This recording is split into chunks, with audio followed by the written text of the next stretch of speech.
तस्वीरों में आपको तालिबान के संस्थापक मुल्ला उमर का बेटा मुल्ला याकूब दिखाई दे रहा है, जो मौजूदा वक्त में अफगानिस्तान का नया रक्षा मंत्री बना है। अब ये तालिबान का जो पूरा डेलीगेशन है वो कतर पहुंचा है। कतर में डेमिटेक्स का आयोजन हुआ और डेमिटेक्स जो है। अस्सलाम वालेकुम दोस्तों, कतर में तालिबान का एक डेलीगेशन गया हुआ है जो वहां पर मौजूद नुमाइश में हथियारों का मुआयना कर रहे हैं। दोस्तों आपको बता दूं कि तालिबान वहां पर इसलिए गए हैं कि ताकि अपने मुल्क के लिए अच्छे अच्छे हथियार खरीद सकें। मुल्ला उमर का बेटा मुल्ला याकूब जो डेलीगेशन को हेड कर रहा है वो वहाँ पर मौजूद तमाम हथियारों का जायजा ले रहा है। वो वहाँ पर इसलिए गए हैं ताकि अपने लिए अच्छे हथियार मुंतखब कर सकें और दोस्तों वो हथियार लेकर अपने मुल्क में ले जा सकें और अपने मुल्क के लिए सलामती के लिए ये हथियार यूज कर सके। सबसे ज्यादा उन्होंने जो दिलचस्पी दिखाई है वो है एयर डिफेंस सिस्टम में। एयर डिफेंस सिस्टम के मॉडल के पास वो काफी देर खड़े रहे और उसके बारे में उन्होंने इन्फॉर्मेशन ली। एयर डिफेंस सिस्टम रूस, चाइना और दोस्तों बड़े बड़े ममालिक बनाते हैं, जबकि पाकिस्तान, इंडिया और ऐसे ही दूसरे ममालिक ये एयर डिफेंस सिस्टम खरीदने में ज्यादा दिलचस्पी रखते हैं, जबकि हमारे जैसे मुल्क, पाकिस्तान जैसे मुल्क या फिर भारत जैसे मुल्क ऐसे एयर डिफेंस सिस्टम नहीं बना सकते। तो वहाँ पर वो भी इसका मुआयना करते दिखाई दिए, उन्होंने इसमें इंटरेस्ट दिखाया। उसके अलावा वो रॉकेट लॉन्चर पर भी काफी इंटरेस्ट दिखा रहे हैं, जिसकी वजह से अब इंडिया में काफी ज्यादा परेशानी फैल गई है। वो ये जानते हैं कि अफगानिस्तान के पास पहले भी $80 बिलियन का अमेरिका का एक बहुत बड़ा हथियारों का जखीरा पड़ा है, लेकिन दोस्तों अब वो और भी हथियार खरीद कर अपने आप को मजबूत कर रहे हैं ताकि एक ही दफा अगर वो चढ़ाई किसी मुल्क पर करें जैसा कि वो भारत पर करने ही वाले हैं तो वो दूसरे मुल्क को संभलने का मौका तक न दे। एयर डिफेंस सिस्टम किस काम आएगा? तो एयर डिफेंस सिस्टम अफगानिस्तान की सरहदों को बड़े मिसाइलों से बचाएगा या फिर बड़े एयरक्राफ्ट जो वहाँ पर जाकर अंदर बमबारी करें उनसे बचाएगा। जहाँ तक अफगानिस्तान के दोस्तों नमक हरामों की बात करें तो वो तो भारत के साथ है, वो तो भारत को ही सपोर्ट करते हैं, लेकिन तालिबान बिल्कुल इसके उलट है, क्योंकि तालिबान के खिलाफ भारत ने अशरफ गनी हुकूमत और अमेरिका का साथ दिया था, इसलिए तालिबान भारत के साथ नहीं है। और दोस्तों जो तालिबान के खिलाफ वहाँ का गिरोह है वो भारत के साथ है, जो पंजशेर में छुपे हुए हैं या फिर भारत जा चुके हैं या फिर अफगानिस्तान से भाग चुके हैं। वो लोग अफगानिस्तान से आकर कहते हैं कि हम भारत को सपोर्ट करने वाले हैं, जबकि देखा जाए तो अफगानिस्तान और भारत का टाकरा बहुत ही सख्त होने वाला है और आगे दिखेगा कि ऐसे ही एक जंग फिर लग जाएगी जो अफगानिस्तान और भारत के दरमियान भी होने वाली है। वो एक मिलिट्री एग्जीबिशन है, कतर में लगाया गया है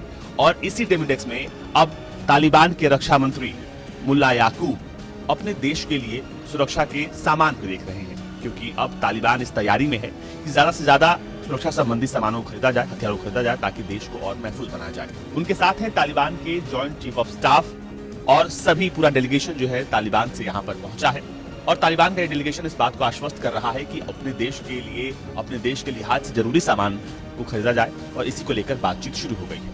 अब ये सब कुछ कहाँ हो रहा है? ये सब कुछ कतर में हो रहा है। कतर जो आतंकवादी समूहों का सबसे बड़ा हमदर्द देश है। कतर इन आतंकवादी समूहों को न सिर्फ पैसा देता है बल्कि उनमें से कई को अपने देश में राजनीतिक कार्यालय चलाने की अनुमति देता है। अब कतर में बहुत बड़ी डील होने वाली है और इसी डील की तस्वीर ये बांध गई है। बहुत सारी तस्वीरें हैं जिसमें एयर टू सरफेस मिसाइल्स के साथ साथ ड्रोन्स और बख्तरबंद गाड़ियों और टैंक्स को यहाँ पर तालिबान के रक्षा मंत्री देख रहे हैं। उनके बारे में जानकारी ले रहे हैं कि आखिर किस तरह से ये अफगानिस्तान की सीमाओं की रक्षा कर सकता है।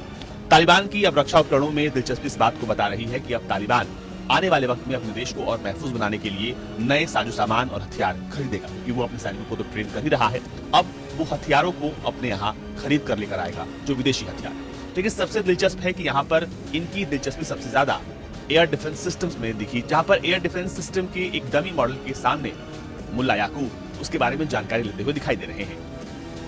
आपको बता दें कि अमेरिका के अफगानिस्तान छोड़ने के बाद से हथियारों का बड़ा जखीरा तालिबान के पास है, लेकिन मौजूदा स्थिति को देखते हुए तालिबान इस बात को समझता है कि आने वाले बाहरी खतरों से निपटने के लिए ये सामान पर्याप्त नहीं है। ऐसे में वो सामानों की खरीदारी के लिए अब आगे बढ़ चुका है और वो पहुंच गया है कतर, और कतर इसमें उसकी खूब मदद कर रहा है। अब तालिबान जो है अपने प्राकृतिक संसाधनों के साथ साथ अब अपनी सेनाओं को भी काफी दुरुस्त कर रहा है और अपनी इकोनॉमी को बढ़ाने पर काफी जोर दे रहा है। लेकिन इकोनॉमी को सुरक्षित रखने के लिए अब वो अपने देशों की सीमाओं को